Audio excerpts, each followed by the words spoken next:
Students, तो अगर आपने इसका पहला वीडियो अच्छे से देखा होगा तो जिसमें हमने लास्ट पॉइंट में स्टार्ट किया था हार्डी-विनबर्ग इक्विलिब्रियम। ये एक ऐसा टॉपिक है जो हमने बोर्ड लेक्चर में डिटेल में नहीं पढ़ा है, जस्ट एक शॉर्ट पैराग्राफ एंड डेफिनेशन पढ़ा था। So in NEET session we are going to study it in detail. Let me tell you one more thing, Hardy Weinberg equilibrium जब मैंने लास्ट लेक्चर में पढ़ाया है, प्लीज वो लास्ट 10 मिनट्स का जो मैंने पढ़ा है वो वापस एक बार देख लो। आई हैव टोल्ड यू कि हार्डी-विनबर्ग इक्विलिब्रियम तभी समझेगा जब वो तीन डेफिनेशंस तुम लोगों को समझेंगे। Which three definitions? Gene pool, allylic frequency and genotypic frequency. अगर ये डेफिनेशंस अच्छे से समझ लोगे तो ही हार्डी-विनबर्ग इक्विलिब्रियम समझेगा। नीट एग्जाम में इसके ऊपर सम्स आते हैं। हम यहाँ पे टोटल 9 फॉर्मूला पढ़ने वाले हैं on the basis of Hardy-Weinberg equilibrium. Okay students, so pay attention very carefully. सबसे पहला, what does the principle of Hardy-Weinberg equilibrium says? According to Hardy-Weinberg equilibrium, in a population there will be no evolution when there is no gene mutation, no genetic drift, no genetic recombination and no natural selection pressure. Okay, so when these factors will not be there in a given population for a certain period of time, there will be no evolution. Are you getting that? Because in such population means in a non-evolving population, the allelic frequency and the gene pool remains constant. मतलब कोई नए character वाले jeans add नहीं होते और already जो character वाले jeans है वो डिलीट नहीं होते जेनेटिक ड्रिफ्ट के through. Are you getting that? And gene mutation के थ्रू कोई नए कैरेक्टर्स वाले जीन्स ऐड नहीं होते। सो जो जीन पूल है, जो टोटल नंबर ऑफ जीन्स है, homozygous, heterozygous, dominant, recessive, it remains constant. Are you getting that? So, if A is a gene for dominant allele and small a is a gene for recessive allele. We have studied capital T, small t for tallness and dwarfness in a pea plant. वैसे suppose capital A is a dominant allele, means gene for a dominant character, and small a is a recessive allele, that is gene for a same recessive character. Okay, so suppose P is the dominant allelic frequency. P is a dominant allelic frequency, मतलब ये dominant allele उस population में आने वाली generation में कितने बार appear हो रहा है, that is the frequency of dominant allele in the coming generations of a given population. So I will take Q as a recessive allelic frequency. I hope ये वर्ड समझ रहे हैं. Then if I take P square, it will B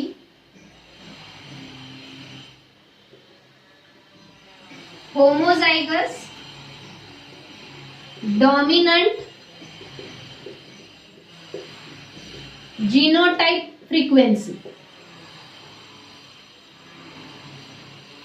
Q square will be recessive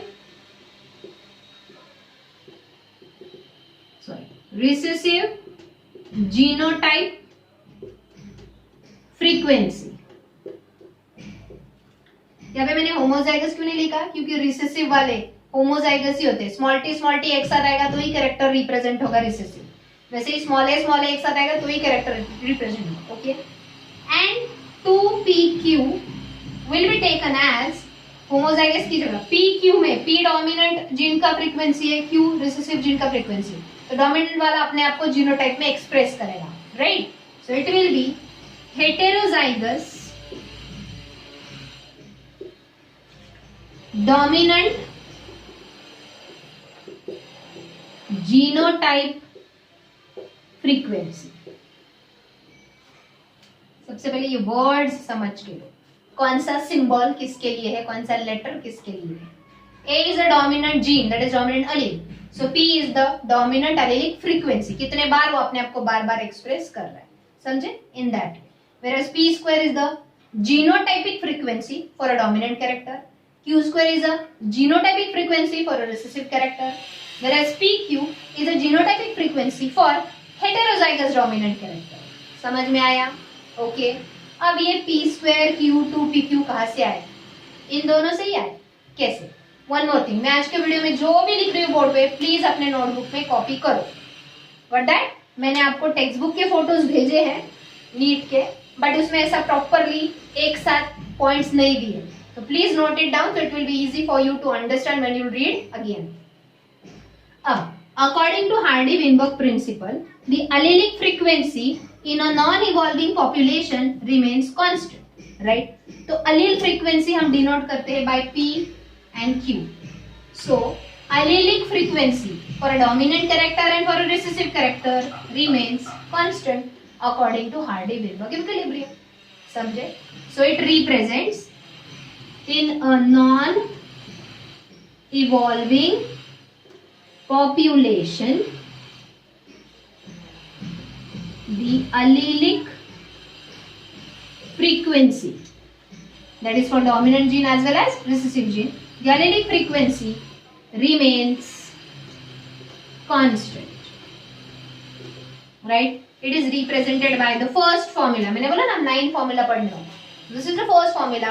P plus Q is equal to 1, whereas P is the dominant allelic frequency, Q is the recessive allelic frequency. Okay.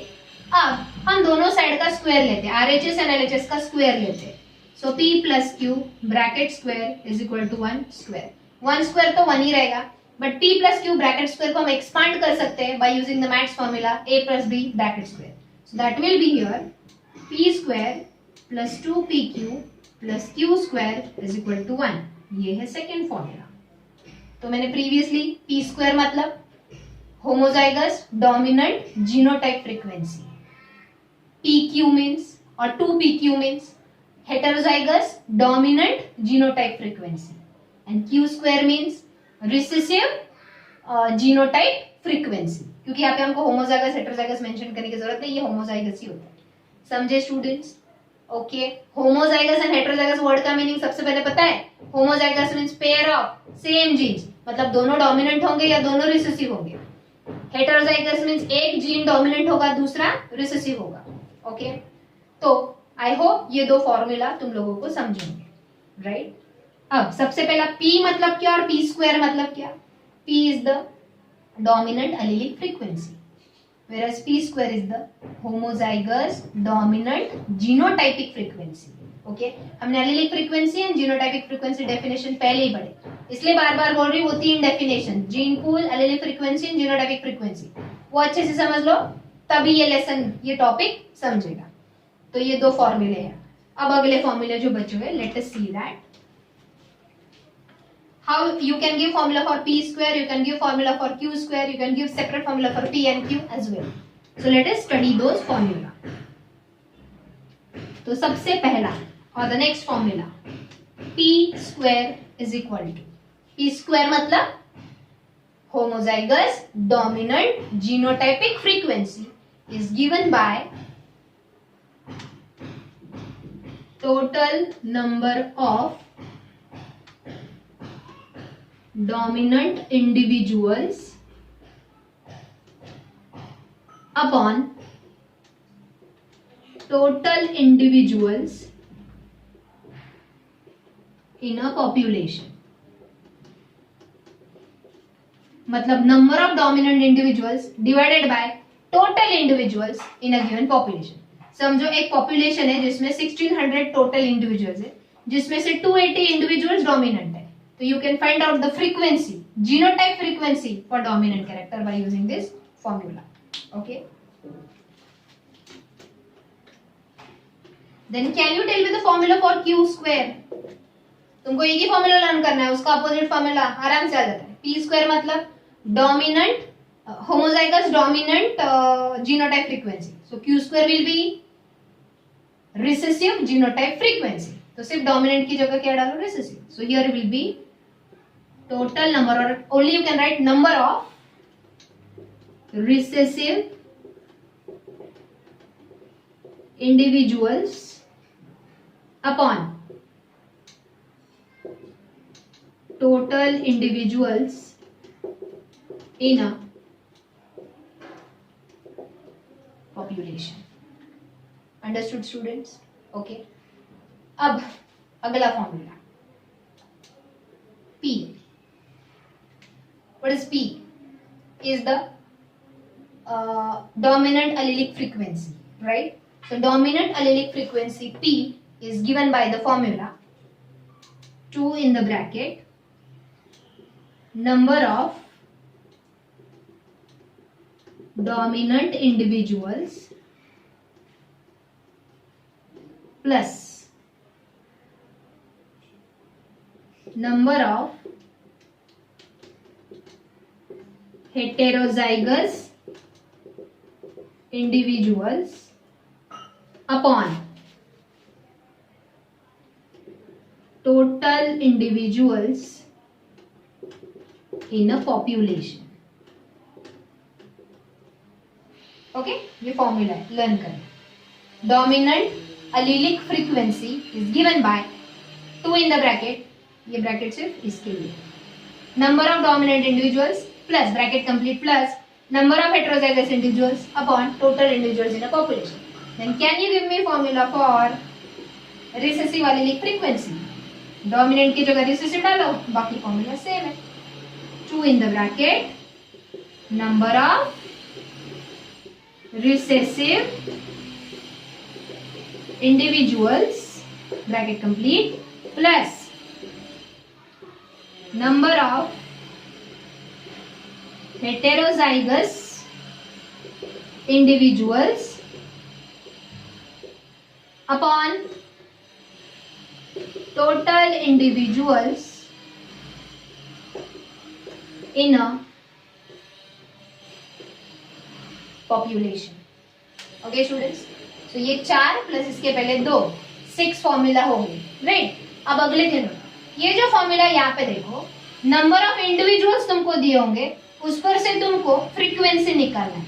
या तो genotypic frequency निकालना है dominant और recessive character का, या allylic frequency निकालना है dominant और रिसेसिव कैरेक्टर का. Number of individuals will be given, from that you have to find the frequency. अब हम उल्टा देखेंगे, फ्रीक्वेंसी दिया होगा, उस पर से नंबर ऑफ इंडिविजुअल्स फाइंड करने. Okay, so the next is formula are.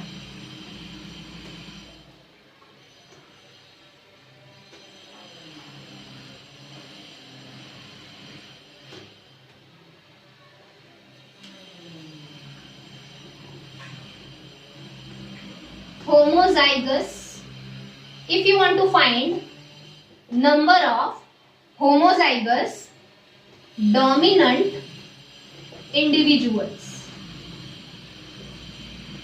तुमको अभी number of homozygous dominant individuals find करना है, मतलब फ्रीक्वेंसी के ऊपर से नंबर ऑफ इंडिविजुअल्स फाइंड करना है. The formula will be p square into total number of individuals in a population. मतलब dominant genotypic frequency into total number of individuals in a population. समझे? Will give you number of homozygous individuals. Next, number of heterozygous dominant individuals find. अब heterozygous dominant individual find करने, तो यहाँ पे कौन सा genotypic frequency लोगे, सोचो. तब तक मैं ये लिख रही हूँ. P square is a dominant genotypic frequency for homozygous dominants. So for heterozygous dominants, which genotypic frequency will take? Correct, heterozygous dominant genotypic frequency, that is 2pq into ये same total number of individuals in a population. Students शायद थोड़ा confusion लग रहा होगा, इसलिए ये topic आज से लेकर अगले एक हफ्ते तक रोज रोज रोज रोज खुद प्रैक्टिस करना, एक बार रीड करना है, फिर बिना देख के लिख के निकलना है. I guarantee you just in 1 week revision you will be very well versed with all the definitions and all the formula. Okay, last formula. अब हमने होमोजाइगस डोमिनेंट इंडिविजुअल का नंबर भी फाइंड किया, हेटेरोजाइगस डोमिनेंट का भी find किया. किसका रह गया? Correct, number of recessive individuals find करना है हमको फ्रीक्वेंसी के ऊपर से. So what will be that? Correct, recessive genotypic frequency, that is q square into total number of individuals in a population. तो स्टूडेंट्स ये 3 फॉर्मूले, इसके पहले हमने 6 फॉर्मूले पढ़े. आई होप वीडियो में से तुम लोग लिख रहे हो. Then we will start with solving sums. अब ये 9 फॉर्मूले सबसे पहले लर्न करो. उसके बाद जो मैं सम्स पढ़ाने वाली हूँ स्टेप बाय स्टेप, कैसे given, to find and formula use करके हमको सॉल्व कर. अगर ये 9 फॉर्मूला लर्न है, it will be very easy for you to find out the answer. Okay, I will do one thing, मैं सम लिख के लेती हूँ to save the time.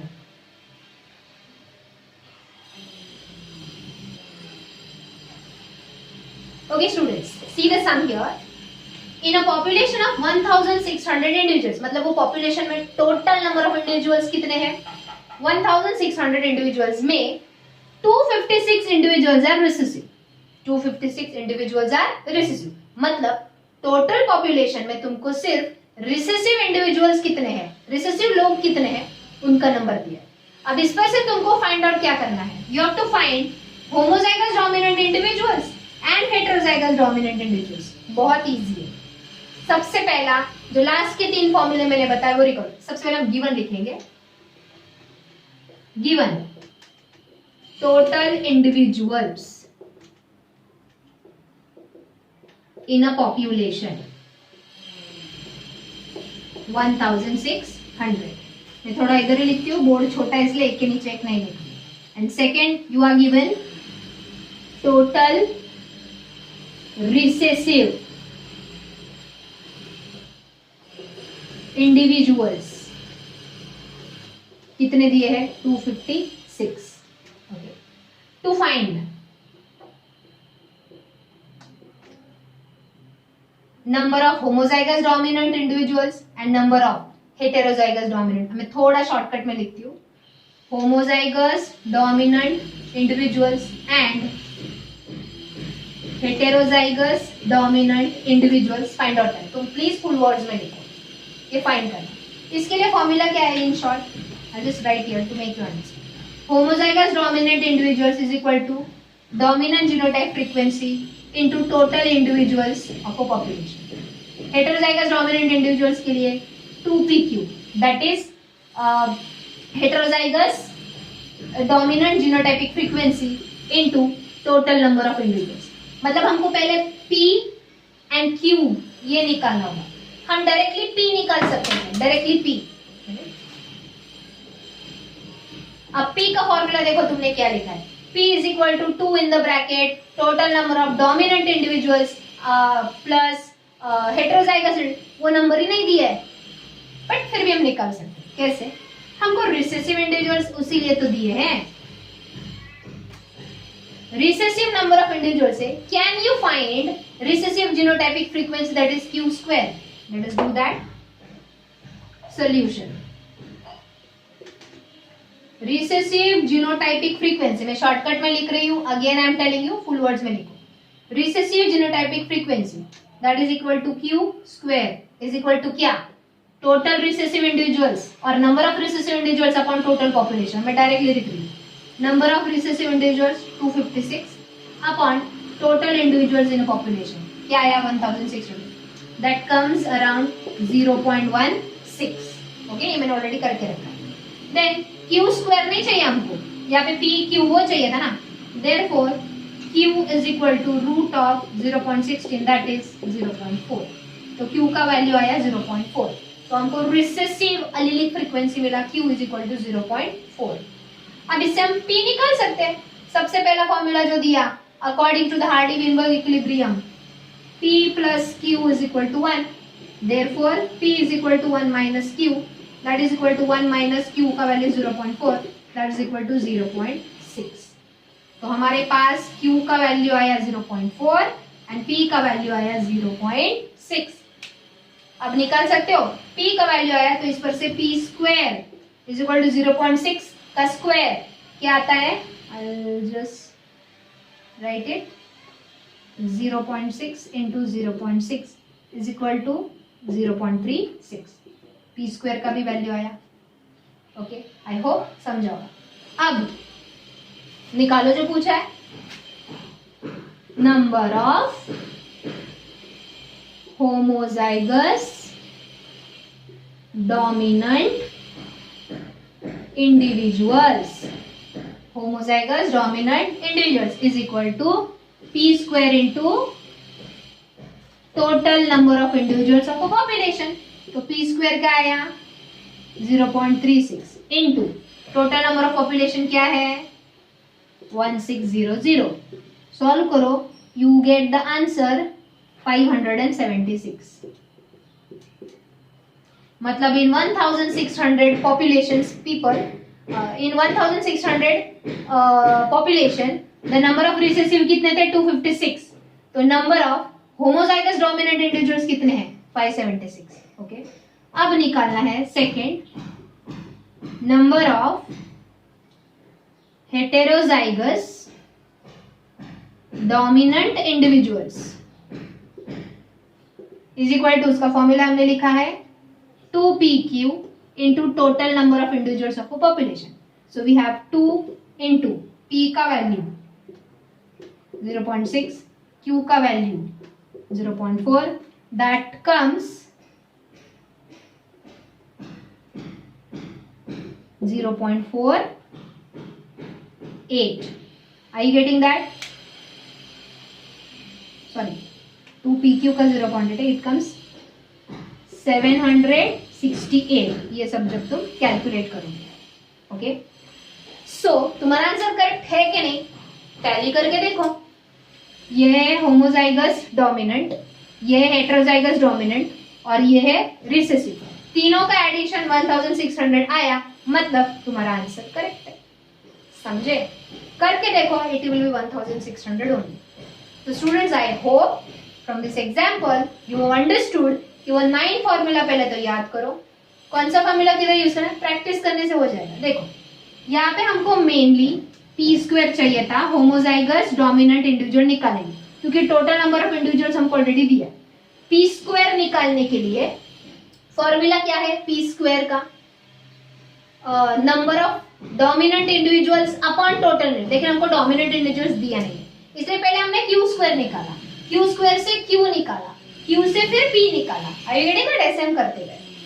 Students, ये था पहला example to understand Hardy Weinberg principle. एक और लेती हूँ और एक मैं तुमको होमवर्क के लिए दूंगी. ओके,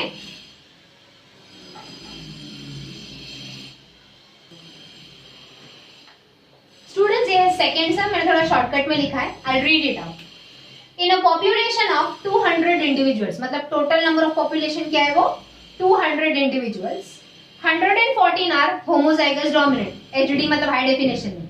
होमोजाइगस डोमिनेंट कितने हैं 200 में से 114. हेटेरोजाइगस डोमिनेंट कितने हैं 76 एंड रिसेसिव कितने हैं 10. समझे? ये गिवन है, दिया है समय. Total number of individuals are 200, homozygous dominant are 114, heterozygous dominant are 76 and recessive individuals are 10. individuals दिया है. अब उन्होंने बोला है फाइंड करने के लिए, सबसे इजी समय है. आई होप ऐसा ही आए नीट में तुमको, टाइम ज्यादा नहीं जाएगा. Find out dominant allelic frequency and recessive allelic frequency. अब यहाँ पे मेन प्रॉब्लम है symbol. Dominant allelic frequency means you have to find P and recessive allelic frequency means you have to find Q. अगर यहाँ पे मैंने पूछा होता find out the dominant genotypic frequency तो वो होता P square. And if they would ask find out the recessive genotypic frequency, it would be Q square. And there would be heterozygous dominant genotypic frequency, then 2PQ. समझ में आ रहा है? तो symbols पहले समझ लो. P मतलब क्या, Q मतलब क्या, P square, 2PQ और Q square का मीनिंग है. ओके, अब I think the easiest one we have to directly use the formula P, that is dominant allelic frequency, is equal to 2 in the bracket number of dominant individuals plus number of heterozygous individuals upon total individuals of a population. Okay, डारो directly मैं इधर ही लिखती हूँ. 2 in the bracket number of dominant, that is homozygous dominant. Only dominant means homozygous dominant. 114 plus heterozygous individuals, heterozygous हमेशा dominant ही होते हैं, that is 76 upon total individuals 200. ये solve करो, you get the answer 0.76. So you get dominant allelic frequency 0.76. यही क्यों निकालना है, formula same, सिर्फ डोमिनेंट की जगह रिसेसिव ब्रैकेट में प्लस ये सब same. So we directly get 2 in the bracket number of recessive individuals 10 plus heterozygous individuals 76 upon total individuals 200. Here you get the answer 0.24.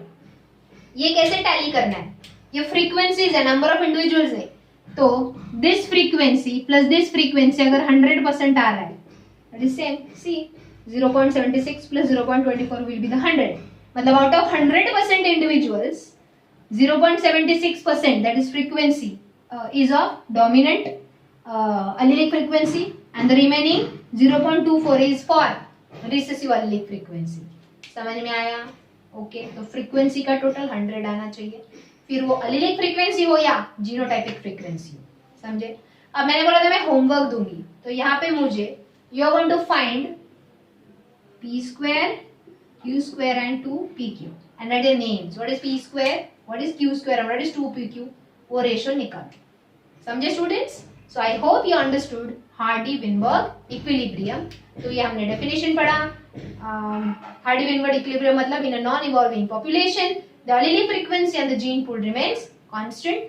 उस पर से हमने 9 फॉर्मूले पढ़े एंड कुछ सम्स गो थ्रू किए. मैंने तुम लोगों को जो नोट्स भेजे हैं उसमें भी कुछ एक्स्ट्रा सम होंगे, नहीं होंगे तो I will send you for practice. Please try. Okay students, thank you.